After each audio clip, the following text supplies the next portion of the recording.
Hello, Hello. can you hear me, everyone? Hello, good afternoon.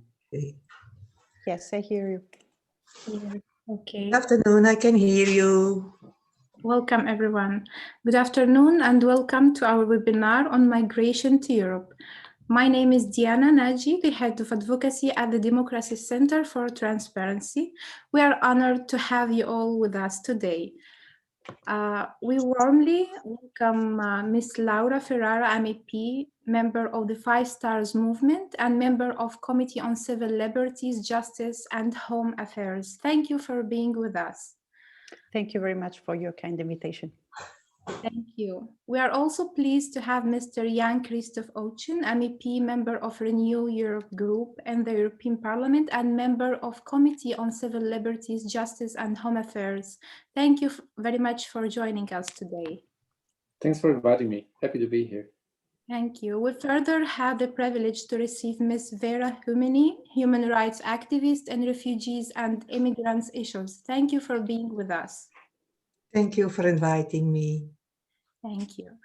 In light of the steady rapid flow of immigrants worldwide and the Europe in particular, immigration has been critically perceived as the main threat to home security that need to be on the top of security priorities for many states. On the other hand, regulations of migration has become a key measure to counter terrorism and fight against crime. For this purpose, we are here today to discuss this issue with our guests. MEP Laura Ferrara, we kick off our webinar giving you the lead to tackle migration in relation to terrorism, radicalization, Islamophobia, and COVID-19 impact.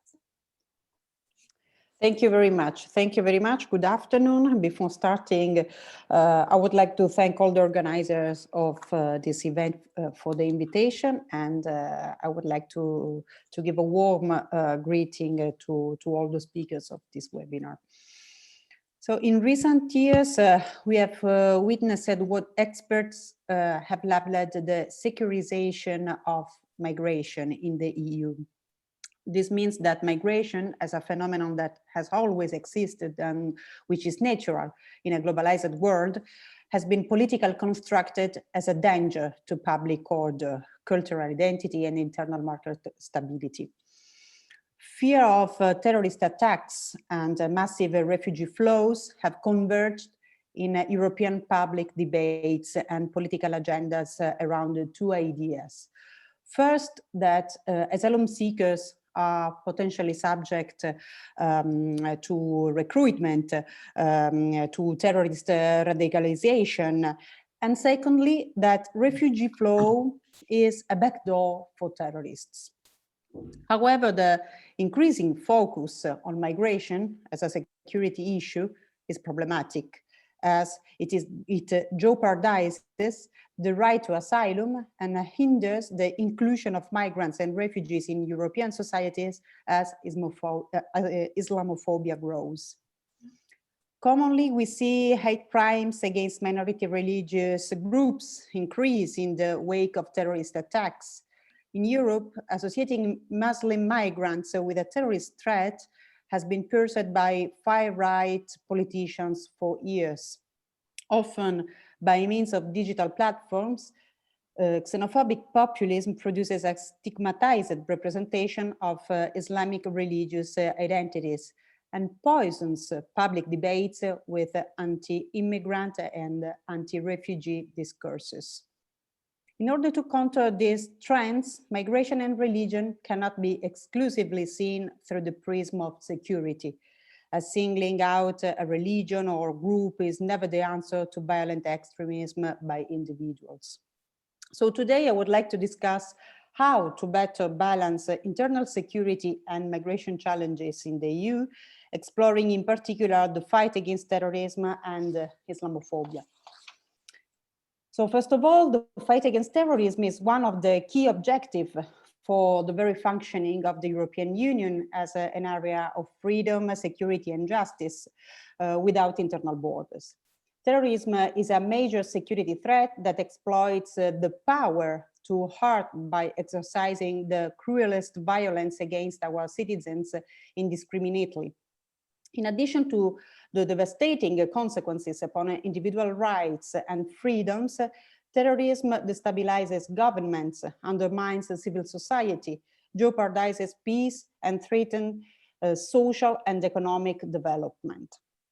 So for these reasons, the European Commission has recently renewed the EU counterterrorism agenda, looking to better anticipate, prevent, protect, and respond to terrorist threats. This new commitment is a core component of the 2020 EU Security Union strategy, which paves the way to improve the tools available to judicial and police authorities to fight terrorism and cross-border crime. In this context, it is worth noting the growing importance of the border control approach to this fight, especially as new digital and legal instruments are being developed to shape the future of security control at our external borders, with important implications for migration and the right to seek asylum. The implementation of the new architecture for EU information system for borders, migration, and security will be ready by 2022. Based on interoperability, the European Travel Information and Authorization System, ATS, will be an automated ET system compulsory for every migrant wishing to come to Europe. For what concerns us here, this digital infrastructure is substantial for some legal developments of the common European asylum system, whose proposed reform, known as the New Pact on Asylum and Migration, threatens to jeopardize the institution of asylum in the EU. If you recall what I said at the beginning, the securitization of migration has consolidated the focus of the new EU asylum policy on externalizing borders and preventing irregular arrivals.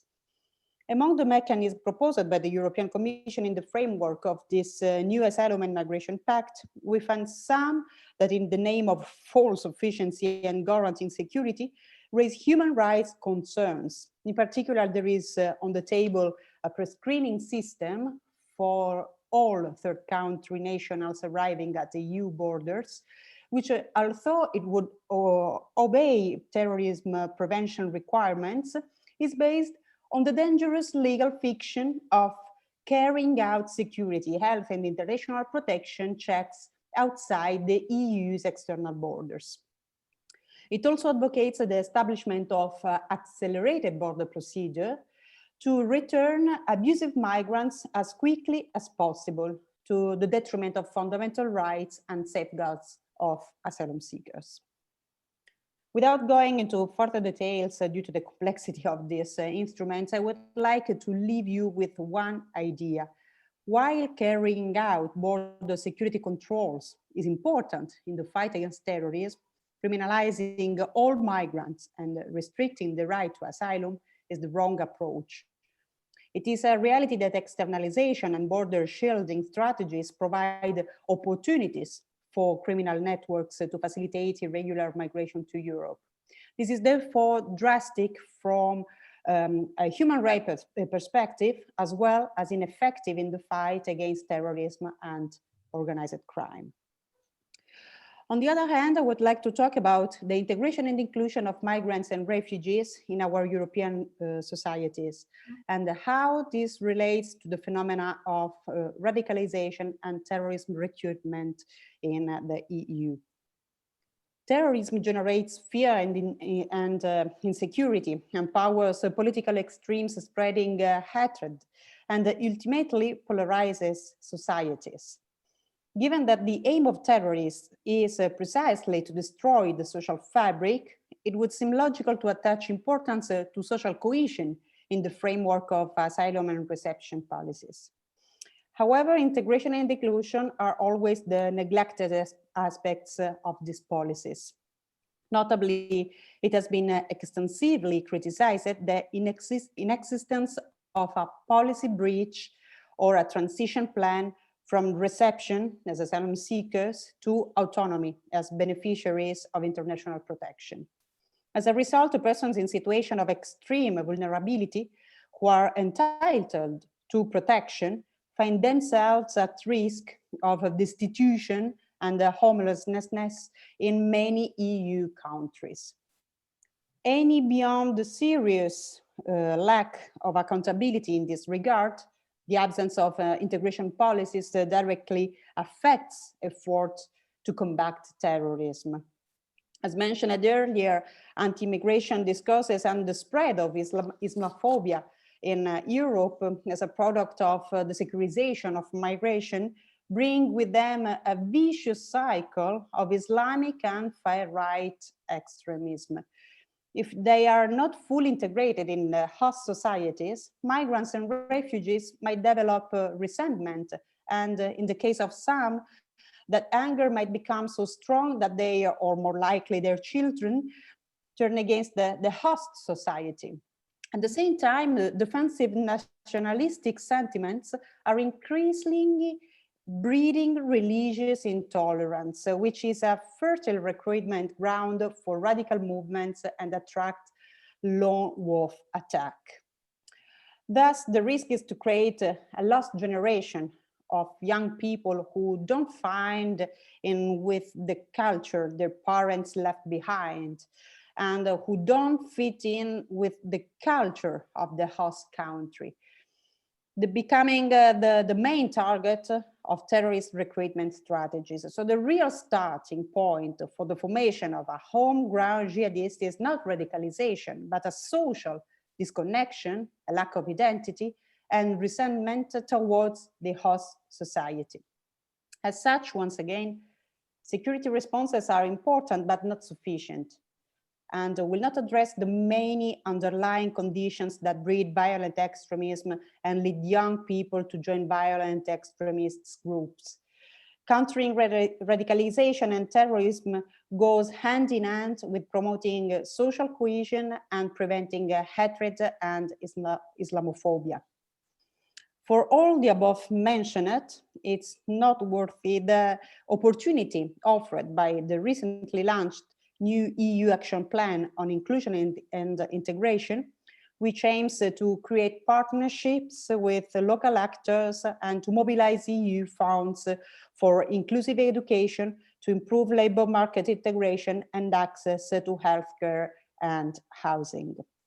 Yet national governments are primarily responsible for prioritizing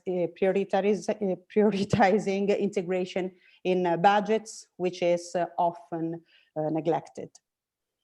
And finally, I would like to say a few words about the particular obstacles set up by the COVID-19 pandemic to achieving a balance between internal security and the migration challenges. The COVID-19 pandemic came with many challenges other than the virus itself. In many situations, it has magnified social ills and has widened existing inequalities. According to the 2020 Fundamental Rights Report by the EU Fundamental Rights Agency, racism and xenophobia persist as the main challenges in our society. The coronavirus crisis has sparked online hate speech targeted at Muslims and a rise of Islamophobic fake news on social media, along with growing right-wing extremism, violence, and hostility towards asylum seekers and minorities. If this was worrying enough, the FRA, the Fundamental Rights Agency, highlights as the second main challenge for fundamental rights the reception conditions of migrants and asylum seekers. Although the EU itself has seen a 33% reduction in the number of asylum applications as borders closed due to pandemic, the impact was not a uniform decrease. Several local communities received an unexpected large number of arrivals. Apart from the overcrowding in Lampedusa or the Canary Islands, last year we have witnessed situations such as the burning of the largest refugee camp in Europe, or how thousands of children struggled below 0 degrees without shelter at the Bosnia-Croatia border.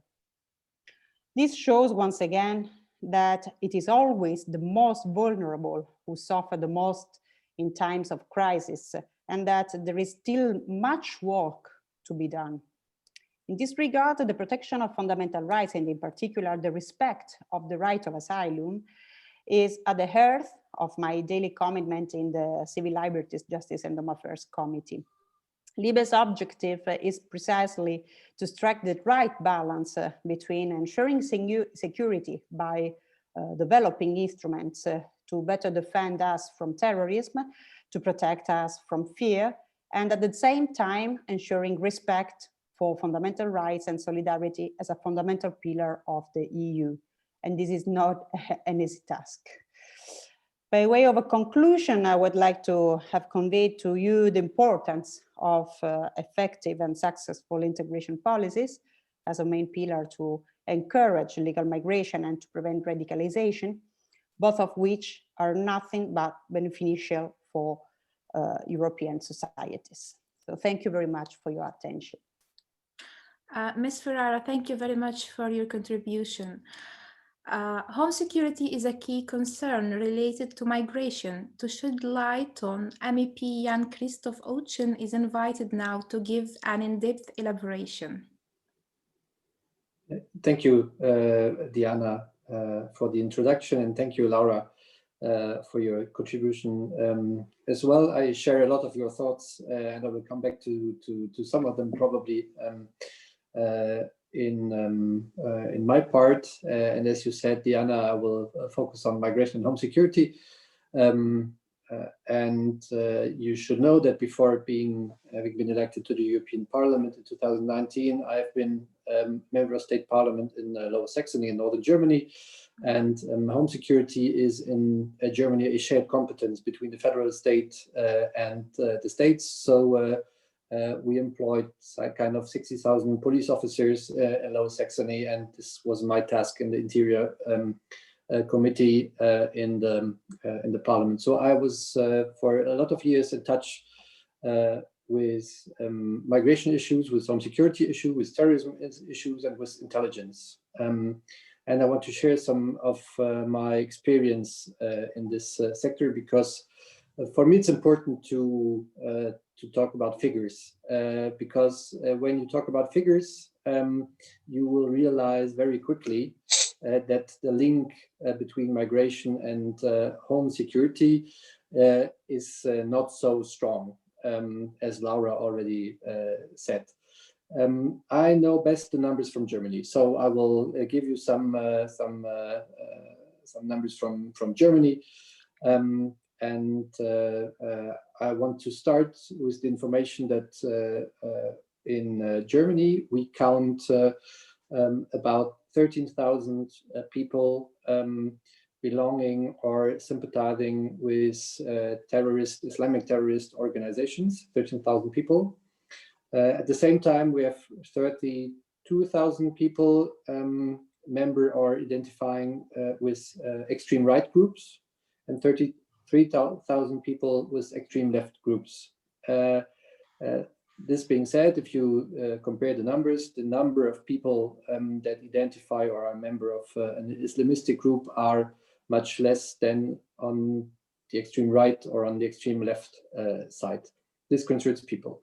If you have a look at crimes that are committed by people with an extremist identity, or with this as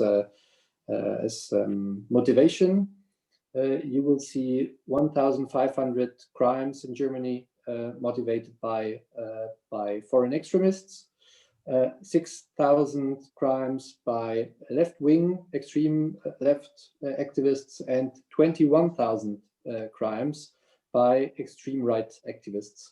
So the extreme rights activist is the very most important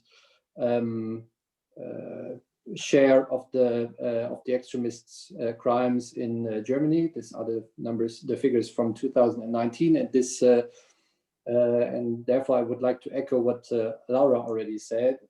Racism and xenophobia are the most important challenges at this point, because the extreme right are there, they're active, they commit crimes, and they grow. If we have a look at people that are suspicious to do terrorist attacks, because Laura rightly said, it's often mixed up. People hear about migration and they hear about terrorist attacks, and extreme right parties often mix those two issues, or sometimes they don't mix it, but they say we fight against migration and we fight against terrorism, and in the head of the people this links very quickly. Because it can't be us that do terrorist attacks, it's always the others, the foreigners, the people we don't know. So if we look at the people that are suspicious to do terrorist attacks, this is intelligence information, but which has been public in Germany, you see that 1/3 of the people that are suspicious to do terrorist attacks have a foreign nationality. 1/3 have only the German nationality, and 1/3 are binational or trinational, multinational, doesn't matter, but have as well the German nationality and one other. And if we look at those people, we will learn quickly that more than 80% of them are become extremists while being in Germany.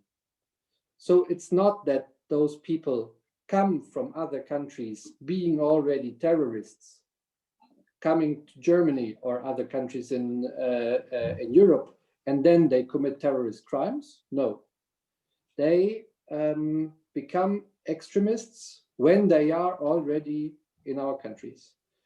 That's why I want to echo what Laura says.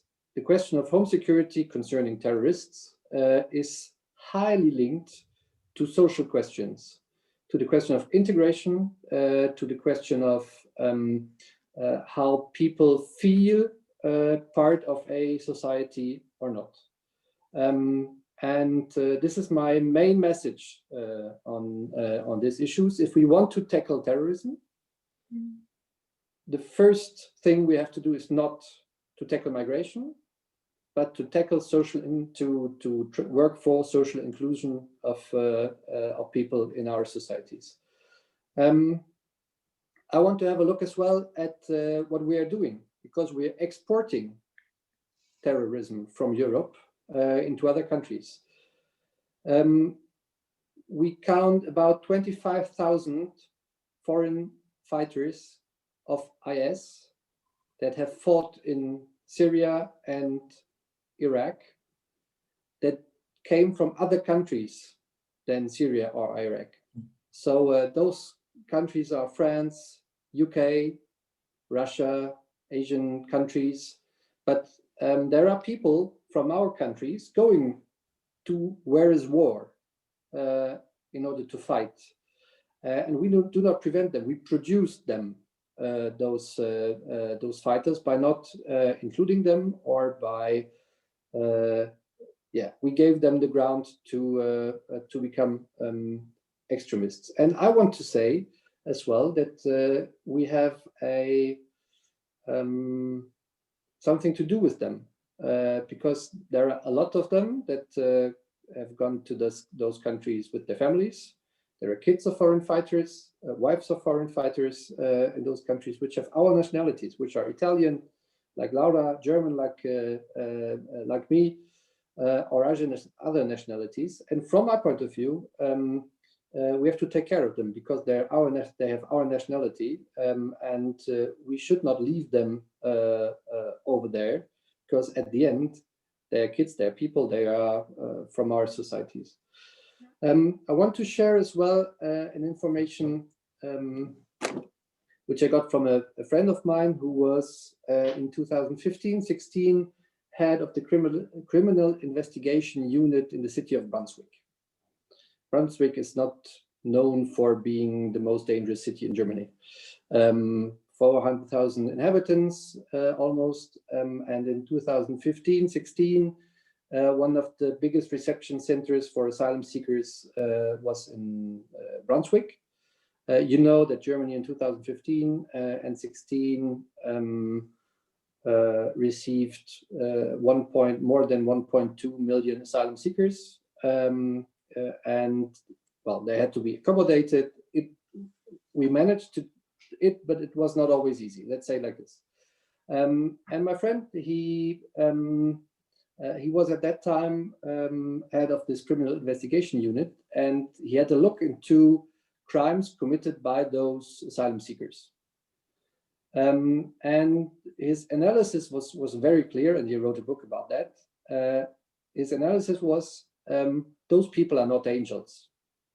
They commit crimes as all the others commit crimes, perhaps a little bit more because they are in a difficult situation as well. And you have crimes like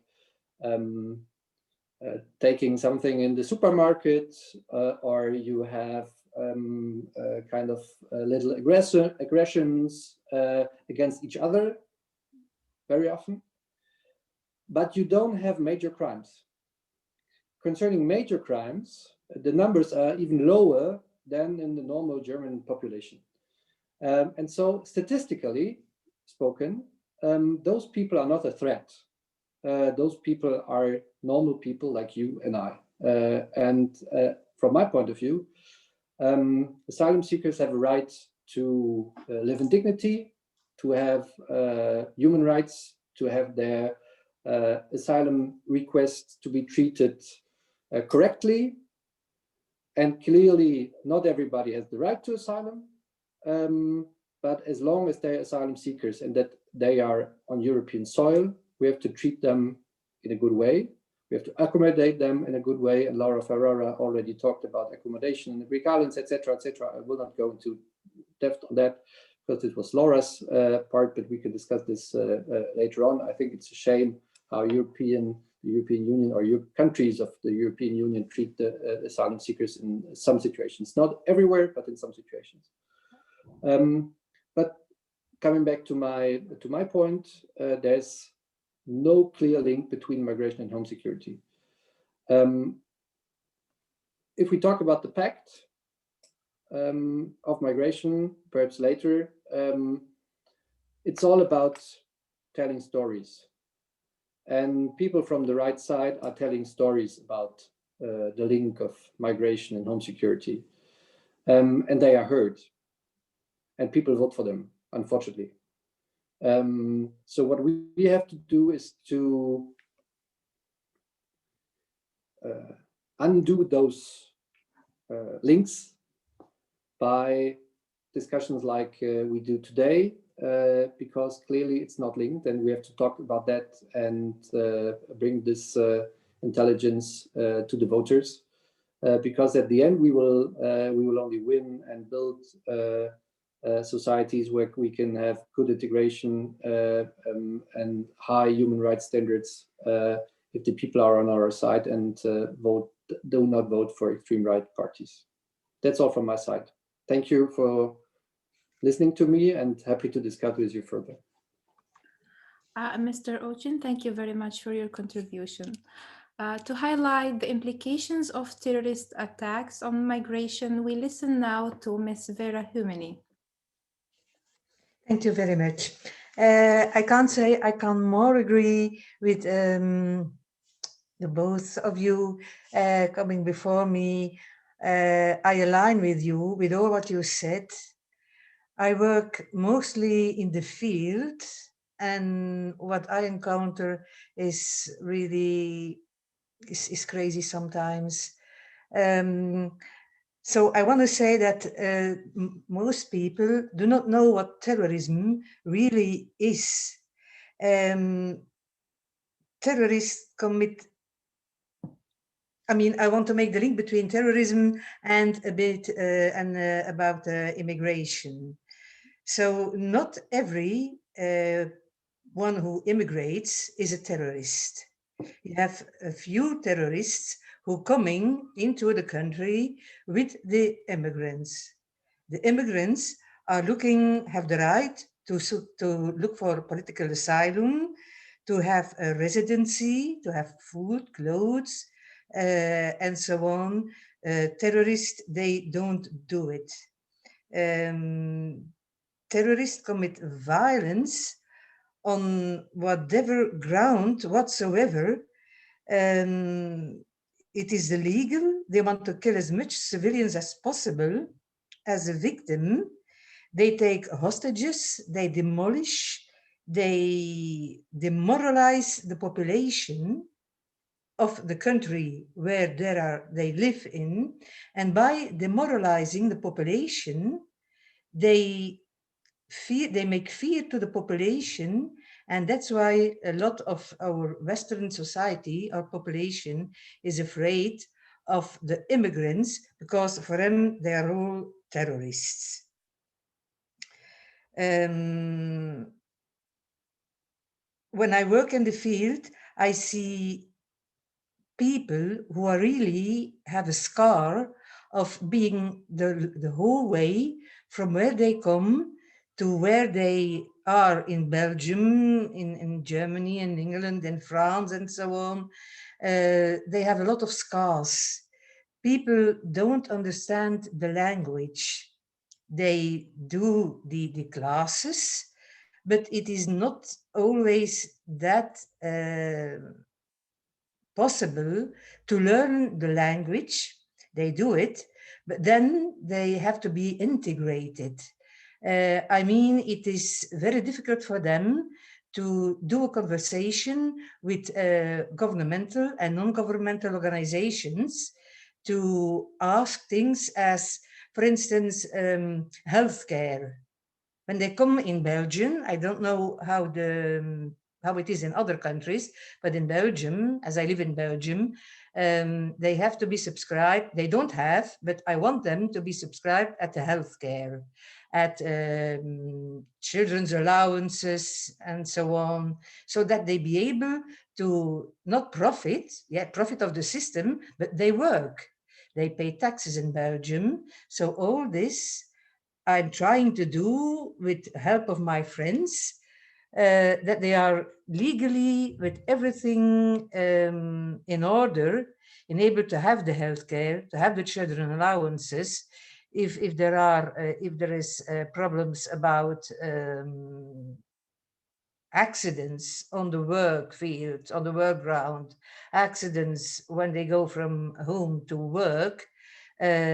Somebody has to help them, because they may understand English or Dutch, but these are the terms which they don't understand. So we need a lot of people in the field also to help these people to be kind of network that these people can come to us. For instance, this morning, I hope we have a very good result. We had somebody who had to get out of his house. We found a pro deo lawyer to defend him. He will have to get out of the house, but he will have some time. We can coordinate, see what we will do, that he doesn't get an illegality. I mean, these things are really necessary, because the people, they are not treated as people they should be.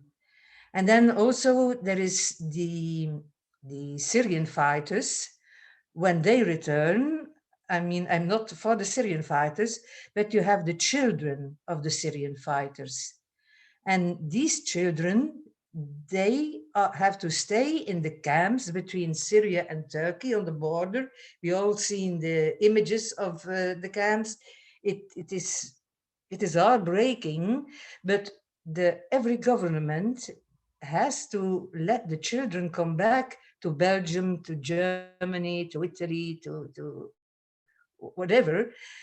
These children don't have to be punished for what their parents did, because if you don't bring them back to the homeland, where they may have family who take care of them, who are not Islamic fighters, these children will have a normal life. But these children, maybe 3 or 4, they haven't seen anything but torturing, guns, deaths, seeing their mother cry or being shot. So these children need a proper education. And if we don't give them that, if we don't bring them back from Syria and Turkey and so on, these children will become terrorists.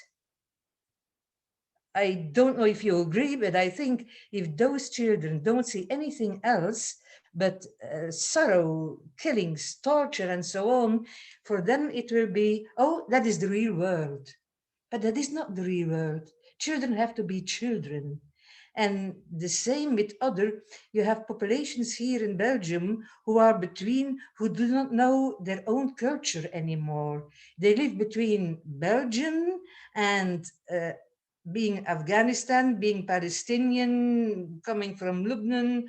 They are switched between two countries, between two cultures. If they accept the Muslim cultures, a lot of people, and yeah, from the right wing, will say, "Oh, look at them." So it is very wrong, and it is a lot of propaganda, a lot on Facebook of very extreme right parties who say, look at them and they get this and they get that. But we have to look after those people, that they find their culture again, and also our culture, because most of those people are second or third generation, and they are more advanced than the first generation. And we have to give them the chance, the possibility to go in between, to grow between. Their culture is very rich because I've been there, so I know a bit about the culture. But our culture as well is rich, and there is a possibility to mix the two cultures together, that they don't feel alone. Some people are, as in Belgium, you all see the riots in Molenbeek and Schaarbeek, and it is always, oh, the Moroccan people, the Islamic people, this, that. But that is not true. There is just a slight minority of the people that acts this way, and these are the bad seeds in our society, as you had the bad seeds in our own people, in our own culture. And if you talk to them, if you take away their anger, their frustration, then maybe we will have a bit of a better world. I am a very idealist, and I still believe that we can do it, but we have to do it all together. I prepared here a lot of things, and I don't even look at the pages because I heard you and what you said I prepared, so I went on to another subject of mixing cultures and giving them a chance. I think I'm finished for the first time. If there are some questions, please ask them. Okay, Ms. Goeminne, thank you very much for your contribution. And thank you all for being with us this afternoon. It has been such a pleasure to see you all. Thank you. Thank you for inviting us. Yeah, thank you for participation.